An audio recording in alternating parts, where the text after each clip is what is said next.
সর্বোচ্চ মাগরিব থেকে এশা পর্যন্ত একজন তুলে দেবেন, এশার নামাজ পড়ে প্রধান বক্তা তুলে দেবে। আপনারা দাওয়াত নিয়েছিলেন এই কথা বলে, কিন্তু কথা রাখেননি। আমি কখন এসে বসে আছি আপনারা জানেন? এই যে সময়টা নষ্ট করলেন, আমি এই সময় পড়তে পারতাম না। ডাক্তার আমারে বলেছে রাত 10টার পরে জেগে থাকবেন না, তাহলে মাথার এই যে পাশে যে ড্যামেজ হয়ে গেছে ওটা আবার সমস্যা হয়ে দেখা দেবে। কুষ্টিয়ার অনুষ্ঠানগুলো নিতে চায় না আরও এই কারণে। গ্রামের ফকির ভিক্ষা পায় না, বাংলায় কথা নেই। আমি বাইরের জেলায় গেলে একটু দাপট দেখাতে পারি, কিন্তু এখানে আসলে তো বিড়াল হয়ে যায়। আপনারা যা বলেন তাই করা লাগে না। আগামী থেকে এটা আর হবে না, এই সিস্টেম পাল্টাতে হবে। আমার অধ্যক্ষ সাহেব বলছিলেন আসার পরে যে সিস্টেমগুলো আসলে পাল্টানো দরকার। কেন এত রাত করা লাগবে? মানুষ তাহাজ্জুদ পড়বে, ফজরের নামাজ আছে, সকালে কর্মজীবন আছে। আর আমার কালকে দিনের বেলা চট্টগ্রাম, রাতের বেলা নোয়াখালী। আমি তো পারা দরকার আমার। আগামী থেকে কুষ্টিয়া এটা রেকর্ড হচ্ছে, সারা বাংলাদেশে যাচ্ছে। যারা অনুষ্ঠান নেবে হাতে পায়ে ধরে বলছে এশার নামাজ পড়ে আমারে দুলে দেওয়া লাগবে সাইদি সাহেবের মতো। যদি পারেন দরকার হয় পোস্টারে লিখে দেবেন মোটা করে, আমির হামজার বয়ান রাত 8টায়। আমি 9টা, 9:30টায় মাহফিল শেষ করে দিতে চাই। যদি পারেন নেবেন, না হলে হাতে পায়ে ধরে বলছে দাওয়াত দিতে যাওয়ার দরকার নেই। আমার দাওয়াতের অভাব নেই। এই জন্য আশা করছি আমার এই কথাটা আপনারা ঠিক রাখবেন। মহিলা প্যান্ডেলে মা বোনেরা সামনের দিকে একটু চেপে চেপে বসেন, একটু জায়গা করে দেন। জান্নাতে আপনার জন্য আল্লাহ একটা জায়গা বরাদ্দ দিয়ে দেবেন ইনশাআল্লাহ। আমরা কথা বলছিলাম মানুষের সম্মান বাড়ে প্রথম নম্বরে ইমান, 2 নম্বরে এলেমের কারণে। ইমান আমাদের কম বেশি অনেকেরই আছে না নেই? বলেন। কিন্তু ইমান আনতে হলে প্রথম একটা কাজ করা লাগে, ওইটা হয়তো অনেকের নেই। ইমান আছে, ইমান আনার আগে কি কাজ করা লাগবে? কোরআনে কারিমে আল্লাহ সূরা বাকারার 257 নম্বর আয়াতে জানিয়েছে, ফামান ইয়াকফুর বিত-তাগুত ওয়া ইউমিন বিল্লাহ। কেউ যদি ইমান আনতে চায় তার প্রথম কাজ সে যেন তাগুত ছেড়ে দেয়। বাংলাদেশে বহু ইমানের দাবিদার আমরা তাগুত ছেড়ে না দিয়ে ইমানের দাবি করি, এই কারণে আমাদের ইমান টিকতে চায় না। ফাকাদ ইসতামসাকা বিল উরওয়াতিল ওয়াসকা লা ইনফিসামা লাহা। আল্লাহ তাআলা বলেন তাগুত ছেড়ে দিয়ে যদি ইমানের দাবি করতে পারে, ও এমন একটা মজবুত রশি ধারণ করেছে যা জীবনেও ছিঁড়ে যাবে না। কিন্তু তাগুত ছেড়ে না দিয়ে যে ইমানের দাবি আমরা করি, ঝড় উঠলে ইমান আগেই লিভে যায়। ঝড় উঠেছে হয়তো চোর হাসে, কবর হাট থেকে আমার বাতি লিভে গেছে। এইরকম ইমান আমরা আনবো না। আমরা ইমান আনতে হলে আগে তাগুত ছেড়ে দেব। কথা বলেন ঠিক কিনা? বাংলাদেশের দিকে তাকান, যারা তাগুত ছেড়ে দিয়ে ইমানের দাবি করেছিল, আপনি দেখেন শিবিরের সাবেক সভাপতি দেলাওয়ার হোসেন, তার গরম করে তার লজ্জাস্থানে ঢুকিয়েছিল। আমি নিজে সাক্ষী, আমাকে ওই অফিসার বলছিল, সঞ্জয় দত্ত, আমারও রিমান্ডে উনি ছিল, আমারে বলছিল দেলাওয়ারকে এই করেছিলাম, ওকে আমরা ফুটবলের মতো পিটিয়েছি। 57 দিন রিমান্ডে ছিল, এই বাংলাদেশের ইতিহাসে এই প্রথম। 15টা বছর যে জুলুম, অত্যাচার, নির্যাতন গেল, জালেনরা তারে এক চুল টলাতে পারে নাই। হ্যাঁ, কথা বলেন না কেন? কারণ সে তাগুত ছেড়ে দিয়ে ইমান এনেছিল, এই জন্য ইমান থেকে তাকে দূর হতে হয়নি। যারা ইমান এনেছে তাগুত ছেড়ে না দিয়ে, নৌকা মার্কা নিয়ে দাঁড়িয়ে ইমান এনেছিল, মাওলানা রুহুল আমিন, আমি নাম ধরে বলছি যেন আপনি চিনতে পারেন, বায়তুল মোকাররমের সাবেক খতিব। এ লোকটার ইমান যাই ছিল এখন আর নেই। কে কথা বললেন না কেন? কারণ তাগুত ছেড়ে না দিয়ে ইমানের দাবি করলে ইমান টিকবে না। এ পৃথিবীর ইতিহাসে এই প্রথম যে জাতীয় মসজিদের খতিব পাপালি। এটা প্রথম না? দুনিয়াতে আপনি শুনেছেন যে মসজিদের ইমাম পালাই জোর করে এসেছিল কয়েকদিন পরে যে আমি আবার ইমামতি করব, জুতা দিয়ে পিটিয়েছে যাব। পরের দিন মোবাইলে স্ট্যাটাস দিয়েছে ফেসবুকে, জুতা মেরেছে কিন্তু আমার গায়ে লাগে। আমি আর নেছে নামলাম। তাগুত ছেড়ে না দিয়ে যদি আপনি ইমানের দাবি করেন, আপনার ইমান টিকবে না। এই জানে আমাদের সম্মান আল্লাহ রেখেছেন কিসের ভেতরে বলেন তো? ইমানের ভেতরে। 2 নম্বরে ওয়াল্লাযীনা উতুল ইলমা দারাজা। এটা বহু বছর যারা এলেম পেয়েছে, এলেম পেলে না, এলেমের ওপরে আমল করা লাগবে। বাংলাদেশে তাকান, জ্ঞান কম দেখে অনেকে আমাদের অর্জন, দোকানের ওপরে টিকে থাকতে পারি না, এজন্য আমাদের সম্মান বাড়ায় না। আপনি ইসলামী এই পৃথিবীতে জ্ঞানের ওপরে সবচাইতে বেশি আমল করেছিল, কাজ করেছিল জ্ঞান অনুযায়ী নবীরা। কারা? বলেন বলেন। আপনি 2 জন নবী ছাড়া বাকি কোন নবী দেখাতে পারবেন যে পৃথিবীতে তারা লাঞ্ছনা গঞ্চনা অপমানের শিকার হয়নি? হয়েছে এই কারণে তারা জ্ঞানের উপরে সর্বোচ্চ আমল করেছিল। এটা না আল্লাহ আফসোস করেছেন তার বান্দাদের উপরে, ইয়া হাসরাতান আলাল ইবাদ মা ইয়াতিহিম মির রাসূলিন ইল্লা কানু বিহি ইস্তাহজিউন। সূরা ইয়াসিনের 30 নম্বর আয়াত। আল্লাহ বলেন, আমার আফসোস, আমার আক্ষেপ, এমন কোন নবী রাসূল দুনিয়ায় পাঠালাম না যার সাথে সমসাময়িক মানুষেরা ঠাট্টা বিদ্রুপ করে না, উপহাস করে না। বলেন তো নবীদের চরিত্র খারাপ ছিল? বলেন বলেন। একটাই কারণ, তারা তাদের জ্ঞান অনুযায়ী আমল করেছিল। এই কারণে আল্লাহ দারজাত, দিন যত যায় নবীদের সম্মান মর্যাদা আল্লাহ বাড়াতেই থাকে। এই জন্য প্রথমে আল্লাহ আরম্ভ করেছেন আয়াতটা ইয়ার ফাড়া দিয়ে। রাফা ইয়ার ফাড়া, এটা মোজারে, বর্তমান ভবিষ্যৎ, প্রেজেন্ট ফিউচার। সুতরাং ইমান আনার পরে যদি এলেম অনুযায়ী জ্ঞান অনুযায়ী আপনি আমল শুরু করেন, দিন যত যাবে আপনার মর্যাদা সম্মান আল্লাহ দুনিয়ায় বাড়াতেই থাকবে। শুধু বাড়াবে না, বাড়াতেই, আরো জোরে বলেন, বাড়াতেই থাকবে। এই জানে যে যার যা ইমান আছে এবং যার যা আমল আছে ওই অনুযায়ী আল্লাহ তার সম্মান মর্যাদা যেন আরো বাড়িয়ে দেন। সকলে বলেন আমিন। সামনে বসে মুসলমান ভাইরা, পর্দা আড়ালের সম্মানিতা মা এবং বোনেরা, প্রশাসনের ভাইরা, প্রাণ প্রিয় কুষ্টিয়াবাসী, আল্লাহর দরবারে শুকরিয়া জানাচ্ছি। 3 দিন 13-14 বছর পরে হলেও কোরআনের আলোচনা এখানে হচ্ছে। যারা বুঝে হোক না বুঝে হোক বন্ধ করে রেখেছিলেন, আল্লাহ যেন তাদের হেদায়েত দেন, বলেন আমিন। আগামীতে কিয়ামত পর্যন্ত কোরআনের অনুষ্ঠান, কোরআন প্রসারে, কোরআন প্রসারে, কোরআন কায়েমে কোনো বাধা আসুক, এটা আমরা আর দেখতে চাই না। এই কথা বলেন না কেন? সেই সংক্রান্ত আয়াত আজকে আমরা পড়েছি সূরা মায়েদার 54 নম্বর আয়াত। এটাকে সামনে নিয়ে বাস্তবতার নিরিখে তাফসীর আকারে কথা বলার চেষ্টা চালাবো ইনশাআল্লাহ। আমাদের শরীরের ভেতরে 17টা জিনিস এমন আছে যা একজনের সাথে আরেকজনের মিল নেই। আমার চামড়ার সাথে ষাঁড়ের চামড়া মনে হয় একরকমই দেখা যাচ্ছে, কিন্তু ষাঁড়ের চামড়া কেটে যাক, ফেটে যাক, ছিঁড়ে যাক, আমার চামড়া কেটে লাগিয়ে দেবেন, পছন্দ ধরবে। লাগবে তো নাই, আরো পছন্দ ধরবে। হ্যাঁ, ওনার শরীরে আমার শরীরে 9768 প্রকার চামড়া আছে। যে কোনো চামড়া আপনি লাগিয়ে দেবেন, কেটে ভালো হয়ে যাবে। এটার দ্বারা এটাই বোঝাতে চেয়েছেন, আমি হাদিসের ব্যাখ্যা বলছি। আল্লাহ রাব্বুল আলামিনের আয়াত হচ্ছে ওয়ালা তাজিরু ওয়াজিরাতু উযরা উখরা, কিয়ামতে কেউ কারো বোঝা বহন করবে না। এই আয়াতের ব্যাখ্যায় একটা হাদিস এসেছে, এটা তাফসীরে হাক্কানিতে আছে। মুহাদ্দিসিন ইকরাম ব্যাখ্যায় লিখেছেন যে আমার চামড়া ওনার সাথে মেলে না, পছন্দ ধরে লাগিয়ে দিলে কিয়ামতের দিন উনি আমার পাপের বোঝা বহন করে নিয়ে বেড়াবে। এই কথা আমাকে উনি শোনায়। ওই কথা আমি শুনি আর বিশ্বাস করে বসে আছে যে না, চিন্তা নেই, বাবা আছে। উনি একটা ভণ্ড আর এটা একটা পাগল। এক কথা বলেন না কেন? এরকম বহু ভণ্ড দেশে নেই। কারো উপরে ভরসা করা যাবে না, নিজের কাজের উপরে ভরসা করে থাকা লাগবে। যতটুকু কাজ কারবার করেন ওইটার উপরে ডিপেন্ডেন্ট হবে, কারো উপরে ভরসা করে কোনো লাভ নেই। এই কথা বললেন না কেন? উম্মিহি ওয়া আবি, আয়াতের ব্যাখ্যা এসেছে সন্তান তার মায়ের কাছে 500 বছর পড়ে থাকবে পা ধরিয়ে, 500 বছর, একটা নেকির কারণে। নবীজি বলেন 500 বছর পরে ওর মুখের ওপরে লাথি দিয়ে বলবে কিসের সন্তান দাবি করো, দুনিয়ায় আমার বিয়ে হয়নি। এই জন্য আমার চামড়ার সাথে ওনার চামড়ার মেলে না, ওনার ওপরে ভরসা করে আমার কোনো লাভ আছে? যতটুকু পারবেন কিয়ামতে বোঝা বহন করতে অতটুকু পাপ করে দুনিয়া থেকে যান। অবশ্য ঠিক ঠিক সে করেন আপনি।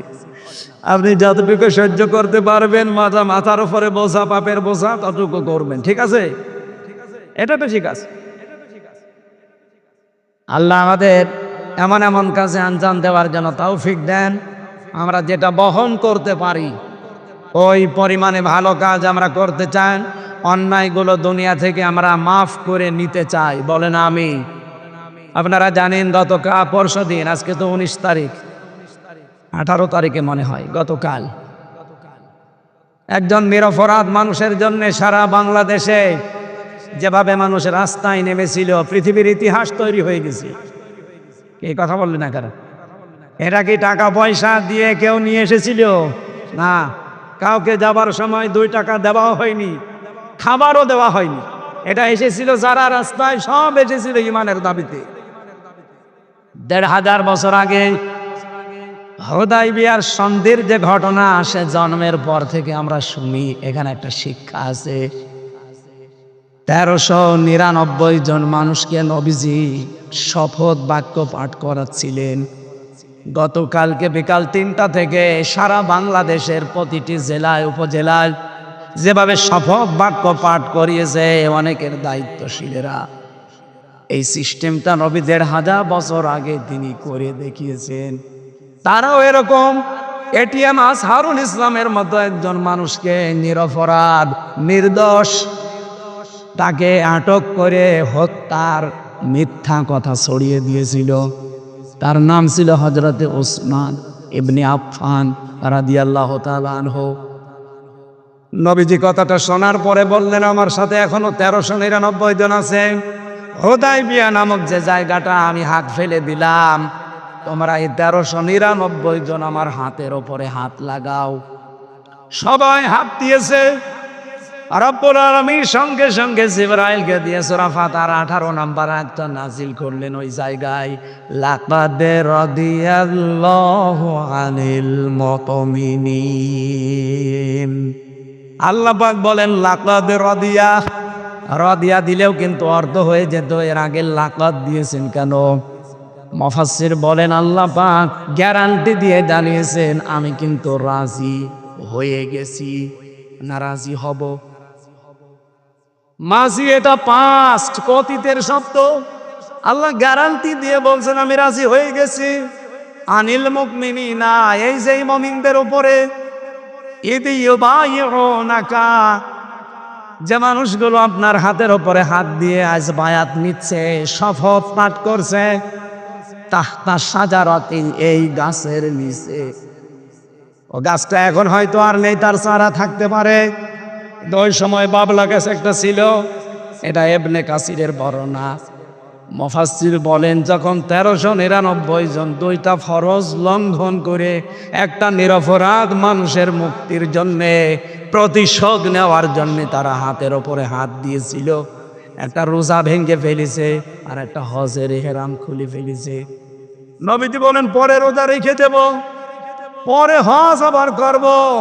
কিন্তু ওরা বিনা কারণে নির্দোষ একটা মানুষকে মেরে ফেললো, আর আমরা বসে বসে দেখবো না? হজও থাক, রোজাও থাক। আগে ওসমান হত্যার প্রতিশোধ না নিয়ে কেউ মদিনায় ফেরত যাব না। হাত দাও হাতে। যখনই তারা হাত দিয়েছে, আল্লাহ বলেন ফালিমা মাফি কুলুবি, তারা কিন্তু লোক দেখানোর জন্য হাত দেয়নি। তাদের মনের অবস্থান, অন্তরে কি আছে ওটা আমি আল্লাহ জানি।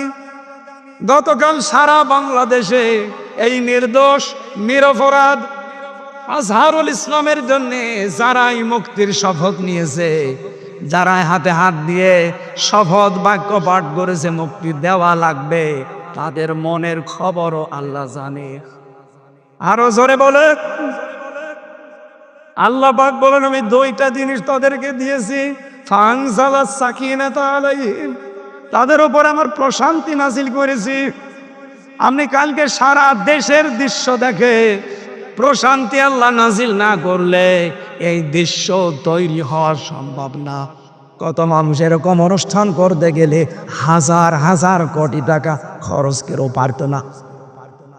আজকেও সারা বাংলাদেশে একটা দলের অনুষ্ঠান হচ্ছে।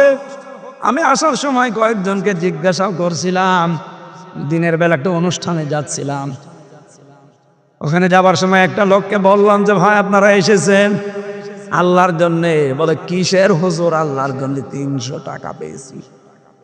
কত? 300 টাকা দিয়ে যার এক বেলা খাবার, এই জন্য এর চিল্লা পাল্লা করছি। এরপরেও কত মানুষকে পাওয়া যাচ্ছে না, অথচ গতকালের দৃশ্যে 300 না 3 টাকাও কাউকে দেওয়া হয়নি। বাড়িতে দেওয়ার সময় অনেকে ফাংজালাস সাকিনাত আলাইহিম, মনে একটা প্রশান্তি নিয়ে বাড়ি গেছে। আল্লাহ বলেন ওয়াসাবাহুম ফাতাহান করিবা। 3 নম্বরে আমি আল্লাহ তাদেরকে একটা নিকটবর্তী বিজয়ের সুসংবাদ দান করছি।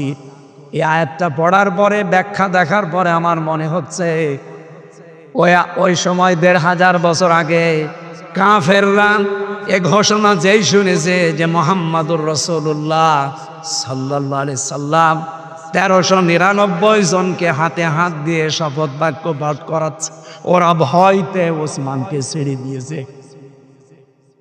আমার মনে হয় আগস্টের 5 তারিখের পরে এই সিদ্ধান্ত দেশের তাওহীদি জনতা যদি নিতে পারত যে অবৈধ সরকারের অবৈধ রায় আমরা মানি না, যত নিরপরাধ মানুষ জেলখানায় আছে, যত নিরপরাধ নির্দোষ মানুষ বিনা কারণে এই ন্যায়ভ্রষ্ট রায়ের মাধ্যমে জীবন নষ্ট করছে, এই মুহূর্তে তাদেরকে ছেড়ে দেওয়া লাগবে। আর মনে হয় 5, 6, 7 তারিখের ভেতরে যা ছিল সব ছেড়ে দিত। আমরা পারি নাই।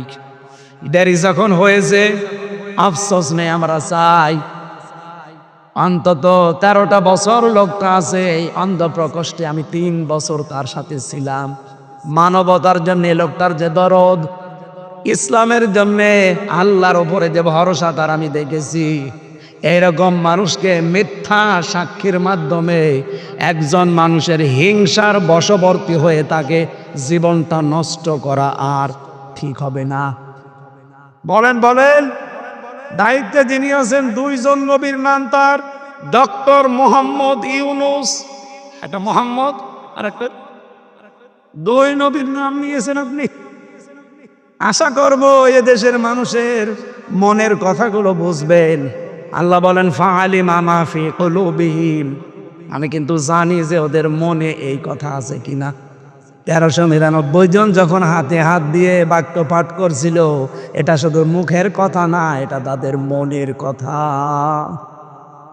এই জন্য এদেশে যারা এই রাস্তায় নেমেছে, আপনারা বিভিন্ন মাধ্যমে দেখতে পেয়েছেন, এই দৃশ্যগুলো শুধু আমাদের মুখের না, এগুলো সব আমাদের মনের কথা। কথা বলেন ঠিক কিনা?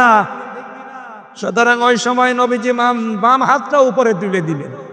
সাহাবী জিজ্ঞাসা করলেন, হে নবী, এর কিসের হাত? আমরা তো সবাই ডান হাত দিয়েছি। নবীজি বলেন, ডান হাত তো আমিও দিয়েছি। আজকে কিছুক্ষণ আগে আল্লাহ আয়াত নাজিল করে ঘোষণা দিয়েছে, আজকের এই বায়াতে সবার উপরে আল্লাহ রাজি হয়ে গেছে। আমার ওসমান যেহেতু এখানে নেই, তা বড় তো আল্লাহ রাজি হওয়া লাগবে।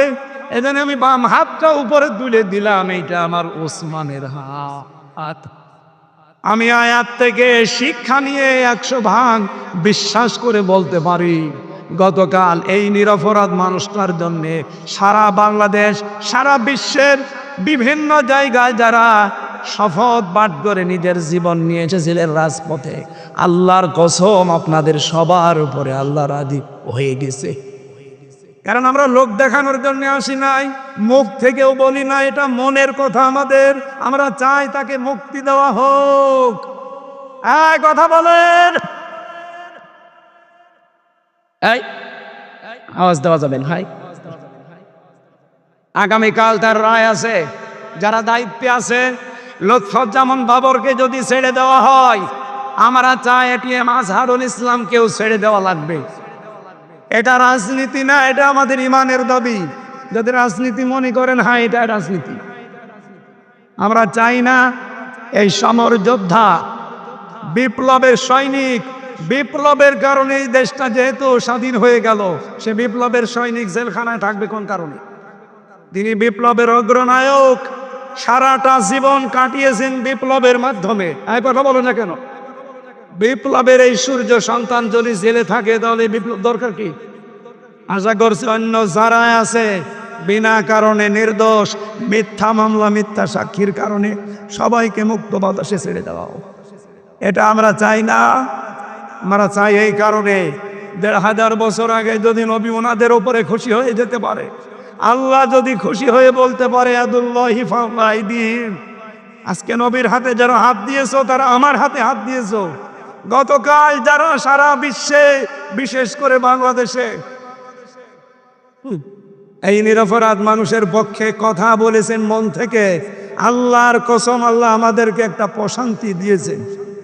এবং আর একটা জিনিস বাকি আছে, ওয়াসাবাহুম ফাতাহান কারিবা, একটা নিকটবর্তী বিজয় আল্লাহ আমাদেরকে দেবেন। এই আয়াতে তার প্রমাণ আছে।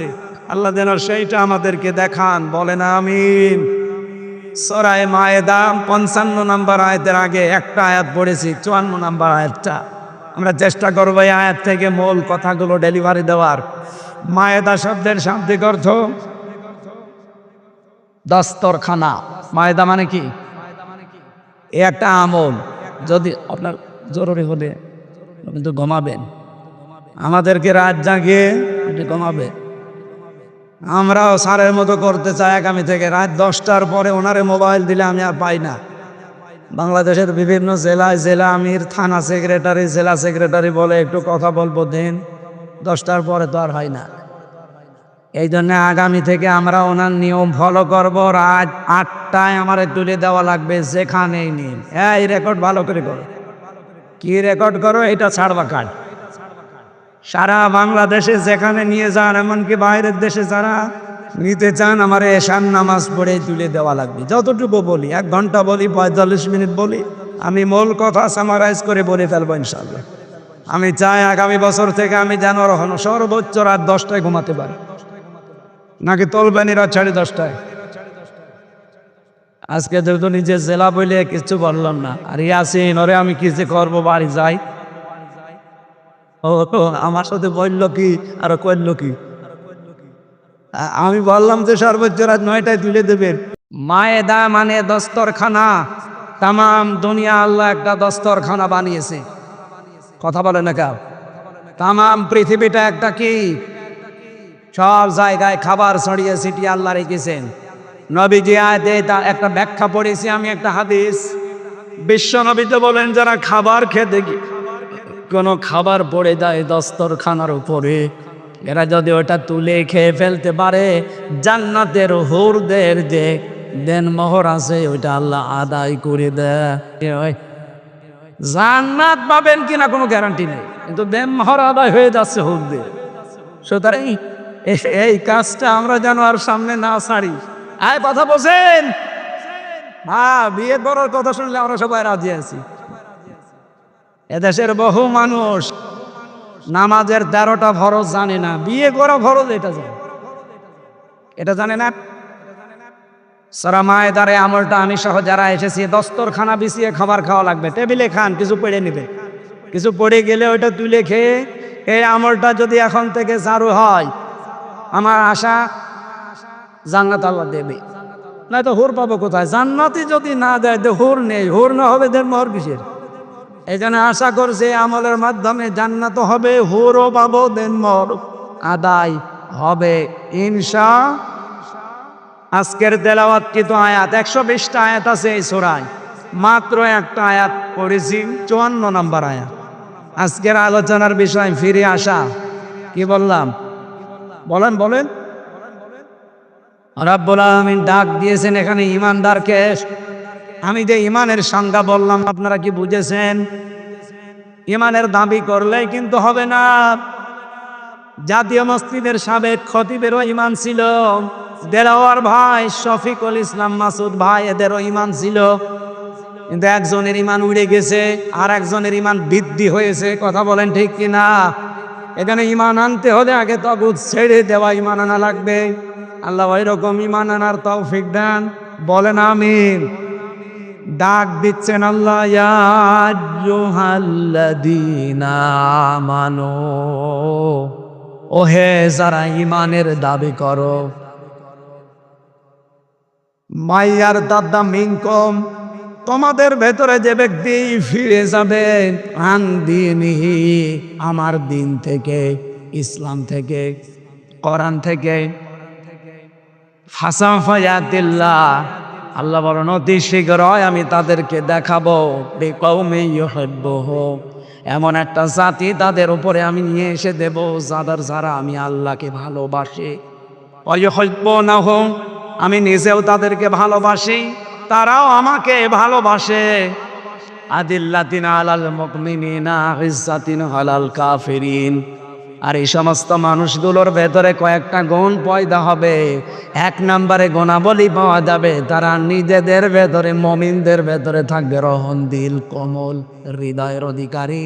আর কাফেরদের প্রতি হবে ভয়ঙ্কর এবং কঠোর। ইউজাহিদুনা ফি সাবিলিল্লাহ, তারা আল্লাহর রাস্তায় সংগ্রামকারী হবে, প্রচেষ্টা চালাবে।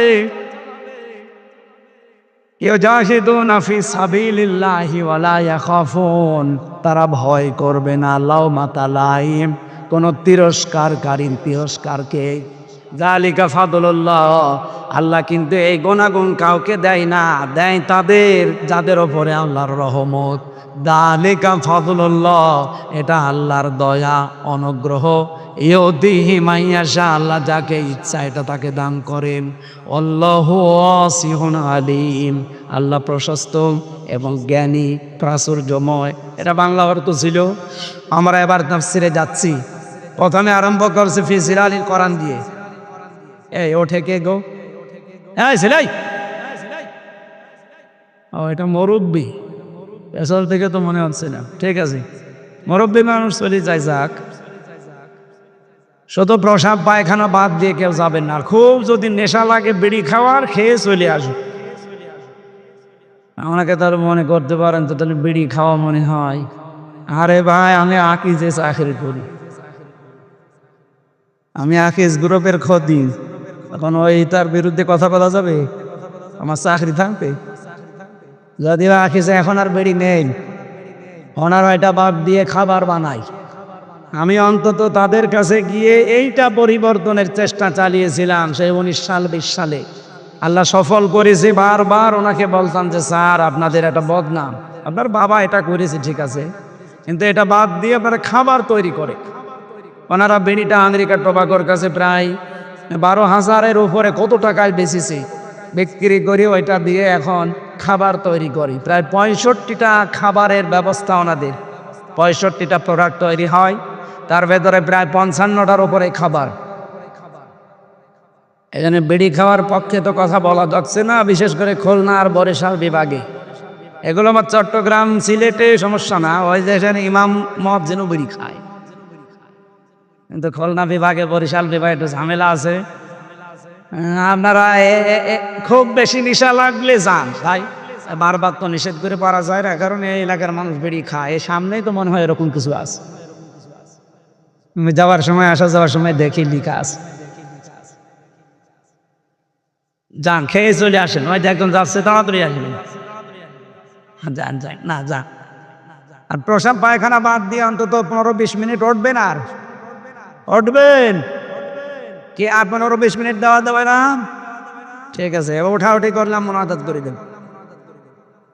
আল্লাহ রাব্বুল আলামিন বলেন, মাই ইয়ারতাদ্দা মিনকুম, মান মানে যে ব্যক্তি, ইয়ারতাদ্দা দিয়েছেন আল্লাহ বাবে ইফতিয়াল, ইরতিদাদ শব্দের শাব্দিক অর্থ হচ্ছে হক থেকে বাতিলের দিকে ফিরে যাওয়া। আর এটার প্রবণতা বেড়েছে আগস্টের 5 তারিখের পর থেকে। আগে তো যাই ছিল, ওই সময় বুঝতাম না। এখন আগস্টের 5 তারিখের পর থেকে এই প্রবণতা বাংলাদেশের মানুষের অনেকের ভেতর আমরা দেখতে পাচ্ছি। ওরা সত্য দিন ছেড়ে দিয়ে মিথ্যার দিকে দৌড়াচ্ছে। হ্যাঁ, কথা বলেন না কেন? নাম ধরেই বলছি, এই যে চাঁপাইনবাবগঞ্জের হারুন সাহেব এবং তার বউ পাপি। পাপি আনা, পাপি আ দিলে ঝামেলা, পাপি আ কাইটে দেন, কি হয়? পাপি। এই স্বামী স্ত্রী দুইজন বানিয়েছে দেখুন মিস্ত্রি। কি আরম্ভ করেছে এরা? অথচ সাড়ে 15 বছরে বেশ ভালো ভালো কথা বলতো। এগুলো এখন শুনতে পাচ্ছি চাঁপাইনবাবগঞ্জের মানুষের কাছে পুরাটা ভাওতাবাজি। এই 15.5 বছরে তার নামে এই ফ্যাসিস্ট সরকার একটা মামলাও দেয়নি।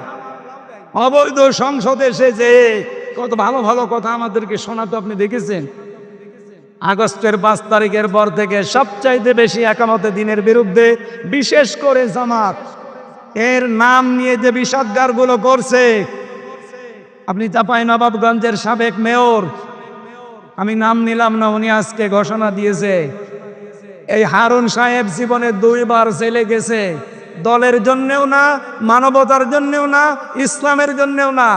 একটা হচ্ছে সরকারি পিন, ত্রাণের পিন চুরি করেছিল, আর একবার শুল্কমুক্ত গাড়ি, যেটা ট্যাক্স দেওয়া লাগে, এটা ফাঁকি দেওয়া গাড়ি উনি বিক্রি করে দিয়েছিল। এই 2টা কারণে উনি 2 বার জেলে গেছে। এটা কি দলের কারণে, মানবতার জন্যে, না ইসলামের জন্যে? ওনার মুখে কোনো কথা মানায়, বিশেষ করে একামতে দিন যারা পালন করে তাদের বিরুদ্ধে। যদি এরকম কেউ বলতো যে যার চরিত্র ঠিক আছে, আপনি তো গোলাম ছিলেন বাতিলের, আপনার মুখে কথা মানায় না, এটা রেকর্ড হচ্ছে আপনার কানে, এক্ষুনি চলে যাচ্ছে আমি জানি। আশা করছি আপনি থামবে, নয়তো আপনাকে কিন্তু জাতির সামনে এমন কিছু মানুষ আছে নেনটা করে ছাড়বে। আপনি মনে করছেন কেউ তো টের পায় না? কে বলেছে? সব রেকর্ড আছে আপনার 15 বছরে। দল থেকে চাইনি আপনি সংসদে যান, আপনারা 6 জন জোর করে গেছে। 6 জনের ভেতরে 4 জন বলেছে আমরা যাব না, বাকি 2 জন, উনি আর ওই যে আরেকজন হবিগঞ্জের, আমি নাম নিলাম না, ব্রাহ্মণবাড়িয়ার, জোর করে গেছে তারা দলের সিদ্ধান্তের বাইরে। আমার যেহেতু সাবজেক্ট ওইটা না, আমি শুধু ইঙ্গিত দিলাম বাংলাদেশে বহু মানুষ কিন্তু আল্লাহর দিন থেকে ফিরে চলে যাচ্ছে একেবারে প্রকাশ্য প্যাচিস্টের দিকে, বাতিলের দিকে। ওরা মনে মনে করছে আমরা যদি এভাবে চলে যাই, হাজারো মানুষ আমাদের দেখা দেখি চলে আসবে এই দেশে, অন্তত আর যারা দিনের কথা বলে তাদের কথা আর কেউ শুনবে না। আরে ভাই, দিনের মালিক কি হামজা? কথা বললেন না? দিনের মালিক ইয়াসিন, দিনের মালিক কে? আমরা হচ্ছি দিনের খাদেম, কামলা। আমরা চেষ্টা করে যাব দিনের পক্ষে। এদেশে যদি কায়েম হয় দিন ভালো, না হলে আমার কোনো লস নেই, ইয়াসিনেরও লস নেই। আমাদের বেতন আছে বিকাল 5টায়, বিকাল 5টা মানে জীবনের শেষ দিন। এই কথা বলেন না কেন? আপনি কি করলেন? আপনি বাধা দিয়ে টার্গেটে পড়ে গেলেন। দিনের মালিক যিনি, সে আল্লাহ। দিনের মালিক আবার বলেন তো হামজা কে? সুতরাং এদেশে যারা দিন বিরোধী তারা হামজা বিরোধী না, তারা সরাসরি আল্লাহ বিরোধী। আমার নিজের কোনো সম্পদ যদি আপনি মেরে কেটে নিতেন আমার রাগ হতো। আপনি তো সরাসরি বিরুদ্ধে আছেন আল্লাহর দিনের, তার মানে আল্লাহর বিরুদ্ধে গেলে আল্লাহর রাগ হবে না? বলেন বলেন। আল্লাহর রাগ যদি হয়, আপনি 3টি কাজ করেন। এদিকে তাকান। আল্লাহ রাব্বুল আলামিনের যদি রাগ হয়ে যায় কোনো জাতির উপরে, 3টা কাজ করেন। 1 নম্বরে ফাসাউফা ইয়াতিল্লাহ বিকৌমি ইউহিব্বুহুম ওয়া ইউহিব্বুনাহু। আল্লাহ পাক বলেন ওদের উপর আমি এমন একটা জাতিকে এনে দেই যে জাতিকে নিজে আমি আল্লাহ ভালোবাসি এবং তারাও আমাকে ভালোবাসে। আপনি দেখেন বাংলার প্রেক্ষাপটে আজ অনেকেই বিভিন্ন কায়দায় যারা হক থেকে বাতিলের দিকে জানা শোনার পরও মুখ ফিরিয়ে চলে যাচ্ছেন। আপনি কিন্তু জানেন এই দেশে হক কোনটা? কথা বলেন না কেন? এই যে যৌথ বাহিনী কিছুদিন আগে অপারেশন ডেভিল হান্ট চালাচ্ছিল, এখনো পর্যন্ত ওটা আছে নেই? যৌথ বাহিনী দেখলে খুশি হয় ইমানদারেরা, আর ভয় পায় যারা খুনি, যারা দুর্নীতিবাজ, আর যারা জুলুমবাজ তারা। সূরা আহজাবের 22 নম্বর আয়াতে আল্লাহ দিয়েছেন আলাম্মা রাল মুমিনুন আল আহজাব। আহজাব মানে যৌথ বাহিনী। আহজাব মানে কি? ওয়ালাম্মা রাল মুমিনুন আল আহজাব, যখন মুমিনেরা যৌথ বাহিনী দেখতে পেল, তার মানে এটা 1500 বছর আগেও ছিল। এই কথা বলেন না কেন? মুমিনেরা এরা দেখতে পেয়ে আনন্দে আত্মহারা হয়ে গেছে। কিন্তু যৌথ বাহিনী দেখে সবচাইতে বেশি সমস্যায় পড়েছে যারা খুনি, যারা অবৈধ ক্ষমতার অধিকারী। ওই জামানায় যারা ছিল, এ জামানায়ও অনেকে তাদের প্রেতাত্মা ছিল। এখানে অবৈধভাবে যারা ছিল তারা এখন যৌথ বাহিনীর ভয়ে আছে না? আমার মনে হয় এই অপারেশন ডেভিল হান্ট এটা আমি এই জেলায় বেশি হওয়া দরকার, কারণ এখনো অনেকের মাস্তানি থামেনি। এই কথা বলেন না কেন? এ কবর হাটে নেই, অনেকে এখনো ওদের মতো আচরণ করছে। ডেভিল হান্ট কেন চালু হয়েছে? ডেভিল মানে শয়তান, হান্ট মানে শিকার, শয়তান শিকার। আমরা চাই শয়তান সব শিকার হয়ে যাক। কথা বলেন ঠিক কিনা? এই জন্য ডক্টর মোহাম্মদ ইউনূস খুব তাড়াতাড়ি একটা একটা করে গজব ডেকে নিয়ে আসতেছে। কিন্তু কিছুদিন আগে আযাবুল বুলডোজার নাজিল হয়েছিল। এটার নাম কি বলেন বলেন? আযাবুল এটা এমনি নাজিল হয়নি। সাতক্ষীরা, চাঁপাইনবাবগঞ্জ, চট্টগ্রাম এই জেলাগুলোতে তাকান, 2013 সালে হাজার হাজার মুসলমানদের বাড়ি ঘর বুলডোজার দিয়ে মাটির সাথে অনেক জালেম মিশিয়ে দিয়েছে। আল্লাহ সেই প্রতিশোধ নিয়েছে 25 সালে ফেব্রুয়ারির 5 তারিখে। এটা শুধু শেষ হয়ে গেছে তা না, এখনো সামনে যদি কেউ উস্কানি দেয়, আযাবুল বুলডোজার হয়তো নাজিল হবে না, ডেভিল হান্ট আসবে না, অন্য কোনো আযাব কিন্তু আবার সামনে চলে আসবে। এই জন্য আপনারা সাবধান হবেন। কারো উস্কানিতে পা দেওয়া, আরো বলেন উস্কানিতে পা দেওয়া। অনেকে পা দিচ্ছেন, যৌথ বাহিনী যদি ধরে না, পেছনে এমন ভাবে লাল করে দেবে বাদরের পেছনের মতো। গোপালগঞ্জে লাল করেছিল না কিছুদিন আগে? ওই সময় শুনতাম গোপালগঞ্জ থেকে ঢাকায় আসবে, বসে আসলে 300 টাকা, দাঁড়িয়ে আসলে 1000 টাকা। এটা যদি গোপালগঞ্জের জমি হয়, গোপালগঞ্জ থেকে ঢাকা খুব বেশি দূরে না, আমাদের কুষ্টিয়া থেকে আরো দূরে, সুতরাং ঢাকায়ও যেতে পারবেন না। এমন লাল করবে, বসে গেলে 1000 টাকা, দাঁড়িয়ে গেলে 2000 টাকা। এই সিস্টেম যেন এ জেলায় আর না আসে। এই জন্য আমার মনে হয় কারো উস্কানিতে পা দেওয়া যাবে না, সতর্কতার সহিত কাটানো লাগবে দিন। আল্লাহর প্রথম সিদ্ধান্ত কি? 1 নম্বরে যারা আল্লাহর দিন থেকে ফিরে যেতে চায়, আজ বিভিন্ন ভণ্ড পীরের নাম নিয়ে নতুন নতুন ইসলামের নিয়ম বের করে মানুষকে আসল ইসলাম থেকে বের করে নিয়ে চলে যাচ্ছে। কথা বলেন। রাজনৈতিক দলের বহু নিয়ম নীতি আজ ইসলাম থেকে মানুষকে ডাক দিয়ে ফিরিয়ে তারা হক থেকে বাতিলের দিকে নিয়ে যাচ্ছে। আপনি জানেন যে দেশে হক কোনটা? এই পৃথিবীর ময়দানে আল্লাহর ভাষায় হক হচ্ছে তারা যাদেরকে দেখলে বাতিলেরা সবচেয়ে বেশি ভয় পায়। বাংলাদেশে হাজারো দল আছে, হাজারো মত আছে। আপনি বলেন এই 54 বছরে বাতিলরা সবচেয়ে বেশি ভয় পেয়েছে, নামে হোক বেনামে হোক, যাদের সেইটাই হক দল। এরপরও যদি কেউ না চিনতে পারেন, এদিকে আসেন, এমন জোরে কানের নিচে দেব টের পেয়ে যাবেন। তাছাড়া আপনার তো বুখারী শরীফ দিয়ে হবে না, কোরআন শরীফ দিয়ে হবে না, বুখারী শরীফ লাগবে। অবশ্য ঠিক, এদিকে আসেন আপনাকে বুখারী শরীফ দিচ্ছি। আল্লাহ রাব্বুল আলামিন যেন তার আয়াতটা আমাদের এই বাংলাদেশের মানুষকে দেখাচ্ছেন, যারা আজ দিন থেকে ফিরে চলে যাচ্ছেন। আল্লাহ বলেন, আমি তাদের উপরে এমন একটা জাতিকে নিয়ে আসব, এমন একটা কওমকে, দলকে আমি তোমাদের উপরে নিয়ে আসব, যারা আমি আল্লাহকে ভালোবাসে, আমি আল্লাহ নিজেও তাদেরকে ভালোবাসি। এখন এই দলটা কোনটা আপনি নিজে আয়াতের সাথে মিলান। ইয়াস্তাবদিল কওমান গায়রাকুম সুম্মা লা ইয়াকুনু আমসালাকুম। সূরা মুহাম্মদের ভেতরে আল্লাহ জানিয়েছেন, তোমরা যদি ফিরে যাও আল্লাহর দিন থেকে, আমি আল্লাহ এমন একটা জাতি, এমন একটা দলকে তোমাদের উপরে প্রতিষ্ঠিত করে দেব, যারা তোমাদের মতো হবে না। বলেন সুবহানাল্লাহ। এই আয়াত থেকে প্রথম আমরা বের করলাম, আল্লাহ এমন একটা দল তৈরি করে দেবে যদি মানুষ আল্লাহর দিন থেকে ফিরে চলে যেতে চায়। সেই দল এই বাংলাদেশে এখনো আছে না নেই? যেটাই হোক আছে, আল্লাহ যেহেতু বলছেন একটা দল বানিয়ে দেব। কি হবে সেই দলের কাজ? আযিল্লাতিন আলাল মুমিনিন, তারা মুমিনদের প্রতি রহম দিল হবে, কমল হবে, স্নেহময় হবে, স্নেহশীল হবে। আইজ্জাতিন আলাল কাফিরিন, কাফেরদের প্রতি হবে তারা কঠোর এবং ভয়ঙ্কর।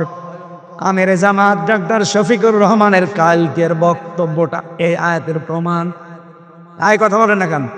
উনি সর্বশেষ বলেছিলেন বাংলাদেশে কেউ আমাদেরকে চোখ রাঙাবেন না। হ্যাঁ, সমালোচনা করেন গঠনমূলক, আমরা মেনে নেব, চুমা দেব, কিন্তু কেউ নিজেদেরকে প্রভু ভেবে আমাদের উপরে চোখ রাঙাবেন না। আমরা কারো চোখ রাঙানি সহ্য করি? বলেন বলেন। এই কোরআনের আয়াতের সাথে যদি এই দেশে কোনো দলের বাস্তবতা মিলে যায়, আপনি অস্বীকার করতে পারবেন যে না এটা তো মেলে না, আপনি জোর করে বাদ দিতে পারেন না। আপনি দেখেন আজ এই দেশে একামতে দিনের দ্বারা তার দায়িত্ব পালন করে নিজের ভাইয়ের সাথে ওই রকম মিল নেই একামতে দিনের কর্মীদের ভেতরে যেই মিল আছে। হ্যাঁ, নিজের আপন ভাই আল্লাহকে মানে না, তারে আমি নিজেও মানি না, কিন্তু তার বাড়ি কোথায়? সেই চট্টগ্রামে।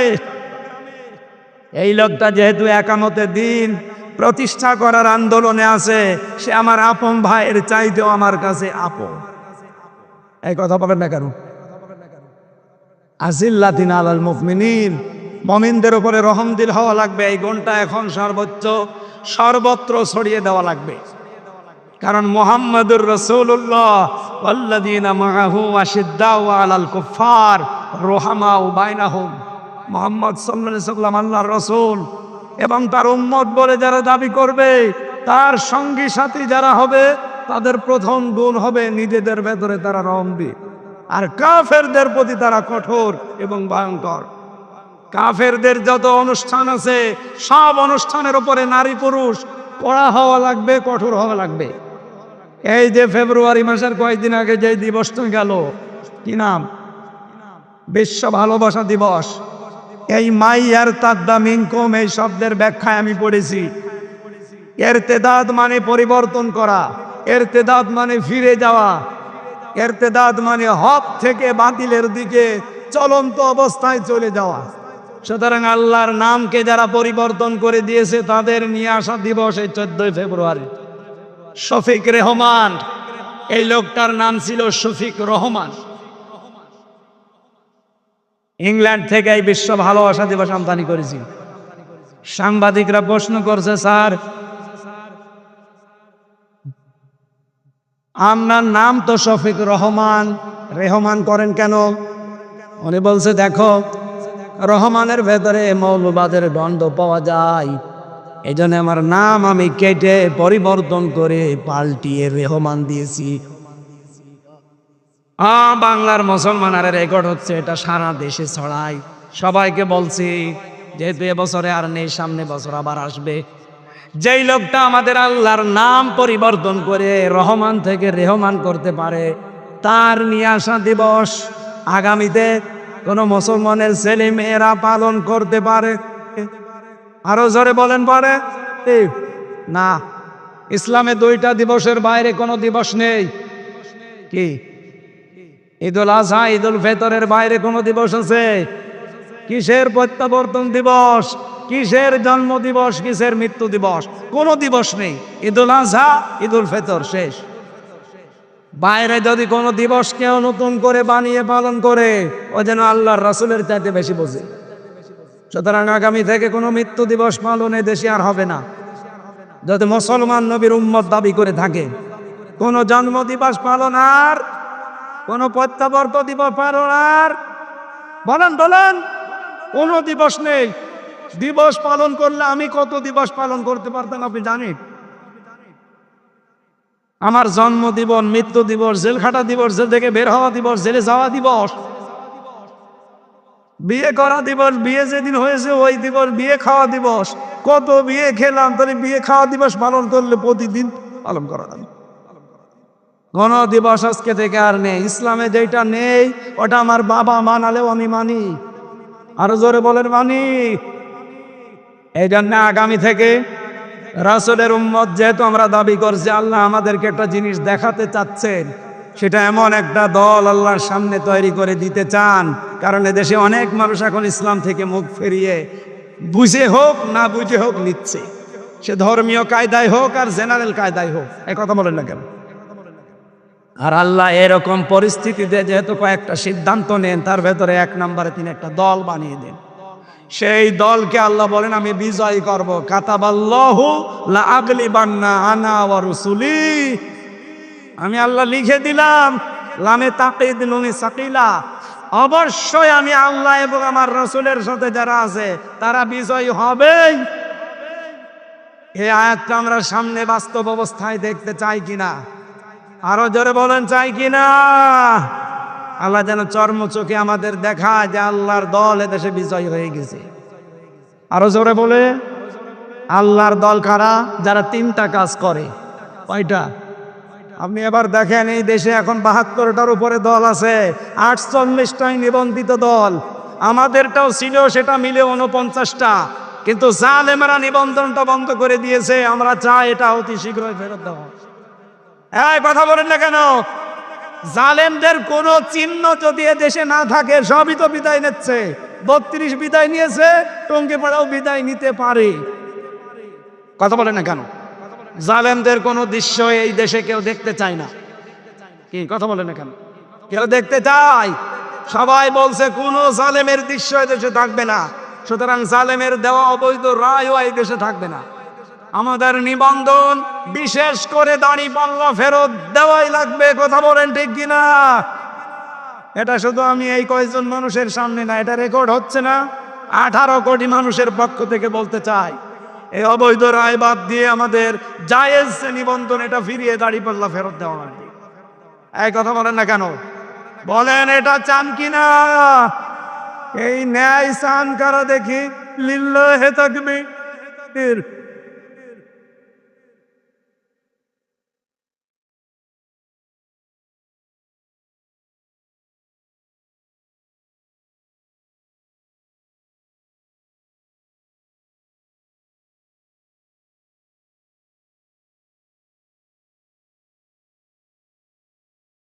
কুষ্টিয়াবাসী, আল্লাহ রাব্বুল আলামিন যে দলটাকে তিনি পছন্দ করে দিন থেকে যারা ফিরে যায় তাদের উপরই তিনি বিজয়ী করবেন বলে ঘোষণা দিলেন।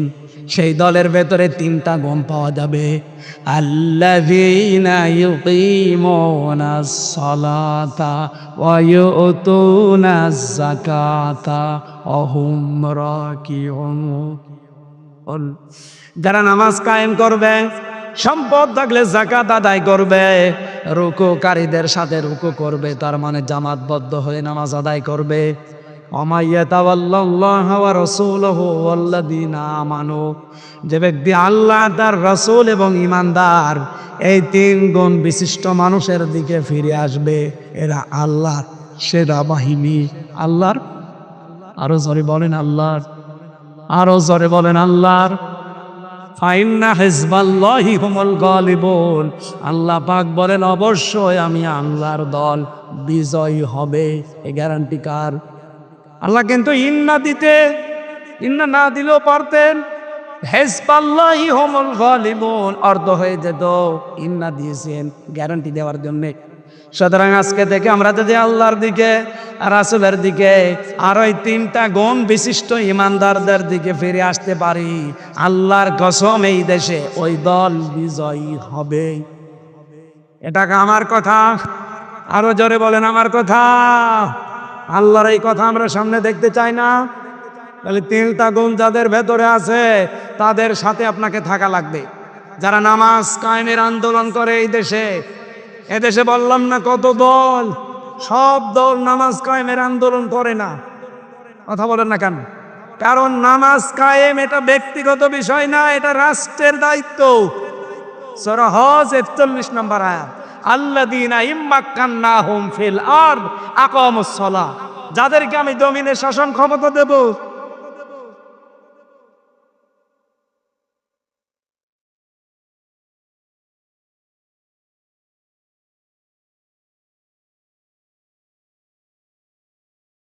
ঠিক আছে, টাকা না, কিছু লাগবে না, ঠিক আছে। যাদেরকে আমি জমিনে শাসন ক্ষমতা দেব, তারা যদি মুমিন বান্দা হয়, এদের প্রথম কাজ হবে তারা নামাজের বিল কায়েম করবে। এ ঘোষণা কার? তো তারা নামাজ কায়েম করা এটা কিন্তু ব্যক্তির না, এটা রাষ্ট্রের দায়িত্ব। আরো ধরে বলেন, এই কথা বলা রাখবে, এটা কার দায়িত্ব? রাষ্ট্রের। এই রাষ্ট্র গঠন করার জন্যই তো সামনে দিন আসতেছে। 300 এমপি এবার সংসদে যাবে। আমরা চাই 151 জন অধ্যাপক ফরহাদ হোসেনের মতো কোরআন বুকে নিয়ে যেন যেতে পারো। কারণ এরকম মানুষ 151 জন যদি কোরআন বুকে নিয়ে সংসদে যায়, প্রথম অধিবেশনে বলবে মাননীয় স্পিকার আমরা নামাজের বিল চাই।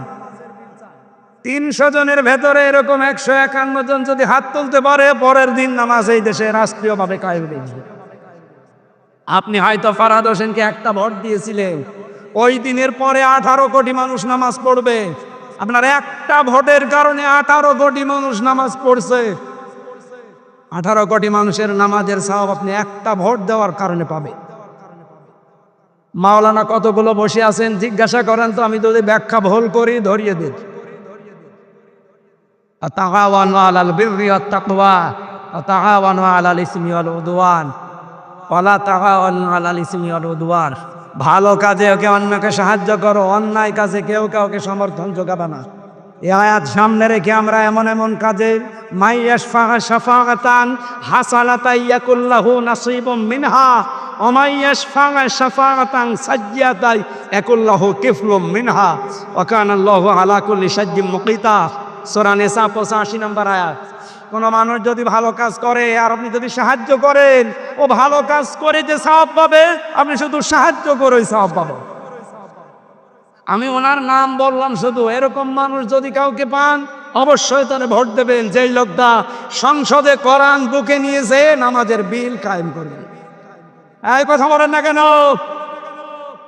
আপনি ভোট দিয়েছিলেন একটা, নামাজের সওয়াব পাবেন কতগুলো? 18 কোটি। এখানে নামাজ কায়েমের দায়িত্ব যেহেতু ব্যক্তির না, এটা রাষ্ট্রের। আর আমরা এরকম একটা রাষ্ট্রের সামনে চাই, এটা ফেরেশতারা বানিয়ে দেবে। বলেন বলেন, এই কাজে যদি কাউকে শরীক না পায়, বুঝবেন আল্লাহ আপনাকে ভালোবাসে না। 2 নম্বরে যাকাত ভিত্তিক অর্থনীতি কায়েম করা লাগবে, এইটাও রাষ্ট্রের দায়িত্ব। ওনাদের মতো 151 জন মানুষ যদি বলে আগামী থেকে আগামী সংসদে আমরা অধিবেশনে যাকাতের বিল চাই, কায়েম হয়ে যাবে 151 জন হাত তুললে। তখন যাকাতের ওয়াজ করা লাগবে না। বাংলাদেশে ইসলামী ব্যাংক নেই, কথা বলছেন না কেন? 28 থেকে 32টা নিয়ম নীতি মেনে তারা চলে। তাদের মুশারাকা আছে, মুদারাবা আছে, মুরাবাহা আছে, বায়ে সালাম আছে, বায়ে ইস্তেসনা আছে, বায়ে মুআজ্জাল ওয়াহেদা আছে, এরকম 28টা থেকে 32টা। বাংলাদেশে যত ব্যাংকিং ব্যবস্থা আছে সবগুলোকে যদি এই নিয়ম নীতি মেনে চলতো, তাহলে আমাদের সুদের মতো গোনায় জড়িত হয়ে মায়ের সাথে জেনা করা লাগতো না। আমরা চাই সোনালী, রূপালী, চৈতালি ব্যাংক আছে, ও হবে কয়দিন পর। সোনালী, রূপালী, চৈতালি, অগ্রণী যত ব্যাংক আছে সব ব্যাংক চলবে ইসলামী ব্যাংকের আদলে। এটা হবে তখন যখন যাকাত ভিত্তিক অর্থনীতি রাষ্ট্রীয়ভাবে কায়েম হবে। আরে ভাই, এইটাই তো আমরা চাই, আমরা যেন মায়ের সাথে জেনা করে কবরে না যায়। কামিল মাদ্রাসার প্রিন্সিপাল বসে আছে, পেছনে কত আলেম দেখতে পাচ্ছেন। আমরা চাই এই দেশে আমরা কেউ আর মায়ের সাথে জেনা করতে চাই, অথচ আমরা অনেকে করছি। এখানে কত মানুষ বসে আছে টাকা ছেড়ে রাখে, নাকি কবরানি নেই? টাকা ছেড়ে রাখে 1000, মাসে মাসে 200 টাকা বেশি পায়। আমি জানি কবরহাট এলাকায় আর খাজানগরে বেশি, আল্লাহর ওলি সব এই এলাকায়। টাকা ছেড়ে রাখে, টাকা আসে, বলেন সুবহানাল্লাহ। অনেক চালাক মানুষ আছে, টাকা ছাড়ার সময় নিজের নামে ছাড়ে না, বোর নামে ছাড়ে। যদি গোনা হয় বোর নামে হবে। চালাকি করে পার পাওয়া যাবে, অথচ আপনি মায়ের সাথে কেবল জেনা করে আসলেন। যারা এই সুদের টাকা খান তারা সরাসরি জেনা করেন কার সাথে? ও বাংলার মুসলমানেরা, এই যে বারবার চিল্লায় আমরা এই কারণে। আপনি মায়ের সাথে জেনা করে এসে নামাজে দাঁড়িয়েছেন, সামনে রোজার মাস, রোজা রাখবেন, আপনার নামাজ হবে, রোজা হবে? বলেন। আরে ভাই, এত কষ্ট করে নামাজ পড়ে রোজা রেখে যদি নাই হয়, তো ও করে কি করবেন আপনি? এই জন্য আগামীতে যাই করি যেন আল্লাহর দরবারে কবুল হয়, সেই নিয়ত নিয়ে বলছি। সামনে যাকাত ভিত্তিক অর্থনীতি কারা কায়েম করতে চায়, রাষ্ট্রীয় ক্ষমতায় কারা গেলে যাকাত এই দেশে রাষ্ট্রীয়ভাবে কায়েম করবে, আপনি টের পাচ্ছেন না? এরপরে যদি বলেন না হুজুর আমি বুঝি না, এই এদিকে আসেন, আপনাকে বোঝাচ্ছি, এদিকে আসেন। জোরে কোদাল ছাড়া আপনার হবে না। অহম রাকিউন, রুকুকারীদের সাথে যারা রুকু করে, যারা জামাতবদ্ধ হয়ে নামাজ আদায় করে, এমন দল আপনি করেন যে দলের জামাতবদ্ধ নামাজ তুরের কথা নামাজই নেই। অথচ এই বাংলাদেশে বললাম ৭২টার উপরে দল আছে, একটা দল আপনি এমন পাবেন যে দলে নামাজ একা পড়েন না জামাতে পড়েন, ওইটাও আপনাকে লিখে রাখা লাগবে, পরের মাসে ওইটা আবার দেখানো লাগবে। কথা বলেন না কেন? এরপরেও যদি কেউ খুশি না পান, আপনি আমার বাড়িতে যেন একা একা আপনাকে দেখাবো, এ জায়গায় বলা সম্ভব না। বলেন না আমি এখনো তো টের পাই না। বাংলাদেশে ৭২টার উপরে দল চলছে, একটা দলের কর্মসূচিতে নামাজ ৫ ওয়াক্ত জামাতে পড়েন না একা পড়েন, এটা মানে কি লেখা লাগবে, পরের মাসে দেখানো লাগবে, ভুল হলে সংশোধন করে দেবে। আল্লাহর আয়াতের সাথে মিলে যাচ্ছে না যে যারা রুকুকারীদের সাথে রুকু করে, জামাতবদ্ধ হয়ে যারা নামাজ আদায় করে, এই ৩টা গুণ যাদের ভেতরে আপনি পাবে, এই মানুষগুলোর সাথে মিশে থাকবেন, কারণ এই মানুষগুলোকে আল্লাহর সামনে বিজয়ী করবে। আল্লাহর ঘোষণা মিথ্যা হওয়ার সম্ভাবনা আরো বলেন আছে। দুনিয়ার জীবনটা যেহেতু ধোঁকা, সত্যি কথা বলছি, কোরআন এই যে আমি মাথায় নিয়ে বলতে পারি, পৃথিবীর জমিন ধোঁকা, ধোঁকা এবং ধোঁকা। এটা জেলে ৩ বছর থাকার পরে আমি আরো বেশি বুঝেছি। বিশেষ করে মা বাবা, স্ত্রী, সন্তান, সবগুলো ধোঁকা। আমি আমার বর নাম নিয়েই বলছি, যেটা রেকর্ড হচ্ছে, ম্যাডাম আবার আইতে থাকতে দেবে তো রাতে চাটা জাহাই হবে, ম্যাডামও আমার জন্য ধোঁকা। ও যতই ভালোবাসুক আমাকে, কোরআন বলেছে আমাল হায়াতুদ দুনিয়া ইল্লা মাতাউল গুরুর, পৃথিবীর সব কিছু ধোঁকা। কে বলছেন? ম্যাডামের নানা বসে আছে, ও বলে দেয় দিক কপালে যা আছে। আমি তো আজ রাতে থাকছি না, চলে যাচ্ছি চট্টগ্রামে। আমি এখন যদি এখনই মারা যাই, আজ রাতে ম্যাডাম আমার আর পাহারা দেবে না, বলবে ২-৩ জন নিয়ে আসেন, নাই তো আমার ভয় লাগছে জিন আসতে পারে। কথা বলছেন এরা? হয়তো ২-৩ দিন পাগল হয়ে যাবে, কান্নাকাটি করে ৭ দিন খাবার খেয়ে না খেয়ে কাটাবে। সন্তান আদি মা বাবা আমারে ম্যাডাম সবই একই অবস্থা করবে। ৪০ দিন পরে দেখবেন যা স্বাভাবিক হয়ে যাচ্ছে। যেহেতু ওনার বয়স এখন বেশি না, আমার এখন ৩৩, ওনার খুব বেশি হলো ২৬ হবে, এজন্য ওনার মা বাবা তো আর রাখবে না। ৪ মাস ১০ দিন পরে দেখবেন আর একটা হামজা দেখে বিয়ে দিয়ে দেবে। কি এটা বাস্তবতা না? বলে নানারে জিজ্ঞাসা করেন, করবে না ওনার নাতিরে? ওইটাই তো।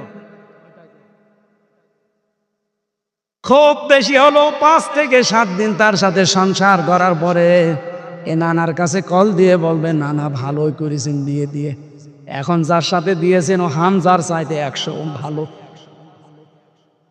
আমাকে বেশি বলছি না ঠিক বলছি?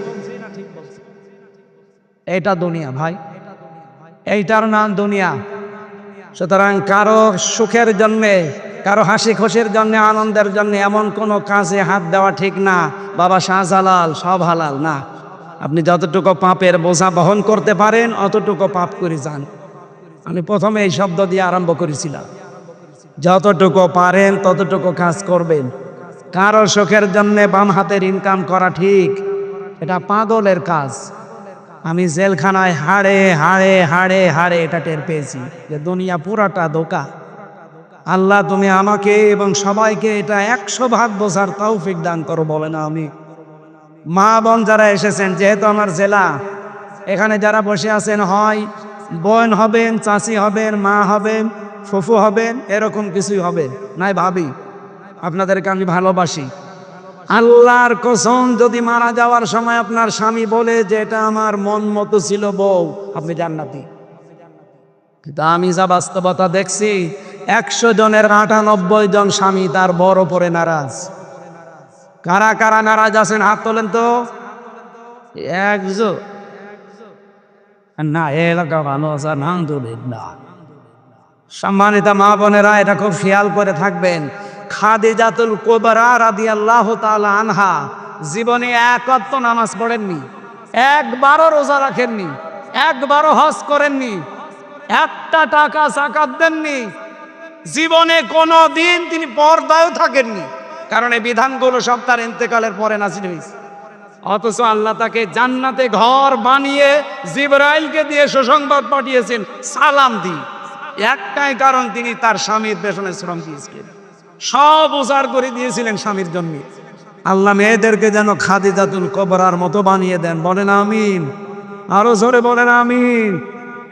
এখানে অনেক পুরুষ মানুষ, আমি সহ বসে আছি, প্রথম 1-1.5 বছর 2 বছর হয়তো নিজের বউ ভালোই লাগে, এরপরে আর আকর্ষণ কমে যায়, ভালো লাগে না, তখন অন্যের বউ দেখলে আনন্দ লাগে। এরকম পুরুষ মানুষ নেই, এটা একটা রোগ। এই রোগের ঔষধ 2টা। সূরা নূরের 30 নম্বর আয়াতে আল্লাহ ঔষধ দিয়েছে, কুল্লিল মুমিনিনা ইয়াগুদ্দু মিন আবসারিহিম ওয়া ইয়াহফাজু ফুরুজাহুম যালিকা আযকা লাহুম। আল্লাহ বলেন, নবী আপনি মুমিন পুরুষদেরকে বলেন তারা যেন তাদের চক্ষুকে নিম্নগামী করে পরনারী দেখলেই। 2 নম্বরে তাদের লজ্জাস্থান হেফাজত করে। এইটাই উত্তম পদ্ধতি, পবিত্র পদ্ধতি এটা। আপনি 15 দিন এই আমলটা করে দেখেন, শুধু নিজের 14 জন মহিলা বাদ দিয়ে, মা, বোন, ফুফু, মেয়ে, এরকম 14 জন, এদের বাদ দিয়ে সামনে দুনিয়ার যে মহিলায় পড়ুক, সঙ্গে সঙ্গে চোখ নিজের দিকে করবে। কয়দিন? মাত্র 15 দিন। বলেন বলেন। এরপরে লজ্জাস্থানের হেফাজতের জন্য যা যা করা লাগে এইটা একটু কন্ট্রোল করে। 15 দিন পরে দেখবেন একটা অনির্বাচন সুখ আপনি পাচ্ছেন। এটা টাকা দিয়ে কিনতে পাওয়া যাবে না, এই আমলের কারণে আল্লাহ দান করবে। আমি সহ যারা এখানে বসে আছি, আল্লাহ আমাদেরকে যেন এটা পালন করার এবং নিজেদের স্ত্রীর প্রতি যে দায়িত্ব কর্তব্য আছে এটা পালন করার তৌফিক দেন। আমি আজকে আর টানতে পারছি না কণ্ঠ এবং সময়ের কারণে, এত রাত পর্যন্ত জেগে থাকা ঠিক না। 11:30 বেজে গেছে। আগামী থেকে আবার কথা বলবো আপনাদের সামনে ইনশাআল্লাহ। আল্লাহুম্মা আমিন। লা ইলাহা ইল্লা আনতা সুবহানাকা ইন্নী কুনতু মিনাজ জালিমিন। আল্লাহুম্মা গফিরলি ওয়ারহামনি ওয়াহদিনি ওয়াফিনি ওয়ারযুকনি ইয়া রাব্বাল আলামিন। আল্লাহ তাআলা কুষ্টিয়ার কবুরহাট ইসলামী সমাজ কল্যাণ পরিষদের উদ্যোগে 3 দিন ব্যাপী অনুষ্ঠানের সর্বশেষ কোরআনে কারীম দিয়ে যতগুলো কথা শুনলাম, আমল করার তৌফিক আমাদের ভিক্ষা দাও। সম্মানিত সভাপতি কাজী হামিদুল ইসলাম সহ প্রধান অতিথি অধ্যাপক মাওলানা আবুল হাশিম স্যার সহ অধ্যাপক ফরাদ হোসাইন সহ অধ্যক্ষ তারিকুর রহমান সহ শত আলেম ওলামা বসে আছে, আল্লাহর আলেমদেরকে আলেম হিসাবে কবুল করে নাও। সম্মানিত মা বোনদেরকে খাদিজাতুল কুবরার মতো বানিয়ে দাও রব্বুল আলামিন। দিন থেকে, ইসলাম থেকে, তোমার কোরআন থেকে আজ যারা মুখ ফিরিয়ে নেয়, জেনে হোক না জেনে হোক, তুমি ঘোষণা দিয়েছো সেখানে এমন একটা দল তুমি তৈরি করবে যারা তোমাকে ভালোবাসে, তুমি নিজেও তাদেরকে ভালোবাসো। আল্লাহ ওই দলে তুমি আমাদেরকে শামিল করে নাও। এই দলের লোকদের যে গুণাবলীগুলো তুমি দিলে, নিজেদের ভেতরে কোমল, কাফেরদের প্রতি কঠোর, তারা আল্লাহর রাস্তায় জিহাদ করবে, কোনো তিরস্কারকারীর তিরস্কারকে তারা পরোয়া করবে না। এটা তোমার বড় অনুগ্রহ। আল্লাহ এই গুণাগুণগুলো অর্জন করার তৌফিক আমাদের ভিক্ষা দাও রব্বুল আলামিন। এলাকায় মাটির নিচে যত মানুষ ঘুমিয়ে আছে, কবরগুলো জান্নাত বানিয়ে দাও। আল্লাহ তাআলা, একটা নিরপরাধ মানুষের কালকে রায় আছে, আল্লাহ তোমার আরশ থেকে যা ফয়সালা হবে তাই তো হবে। লক্ষ লক্ষ মানুষ তার জন্য দোয়া করছে। আমরাও তোমার গুনাহগার কিছু টোটাফাটা বান্দা এই গভীর রজনীতে কোরআনের অনুষ্ঠানে তোমার দরবারে মন থেকে দোয়া করছি, আল্লাহ তুমি আমার ভাই আজহার সাহেবকে মুক্ত করে দাও। আল্লাহ আমি 3টা বছর লোকটার সাথে ছিলাম, মানবতার জন্য, ইসলামের জন্য যে দরদ আমি দেখেছি তার ভেতরে, আল্লাহ তার যে ইখলাস এখন তৈরি হয়েছে, শেষের এই কয়টা দিন তুমি মুক্ত বাতাসে তার পরিবারের কাছে, আমাদের কাছে থাকার তৌফিক দাও।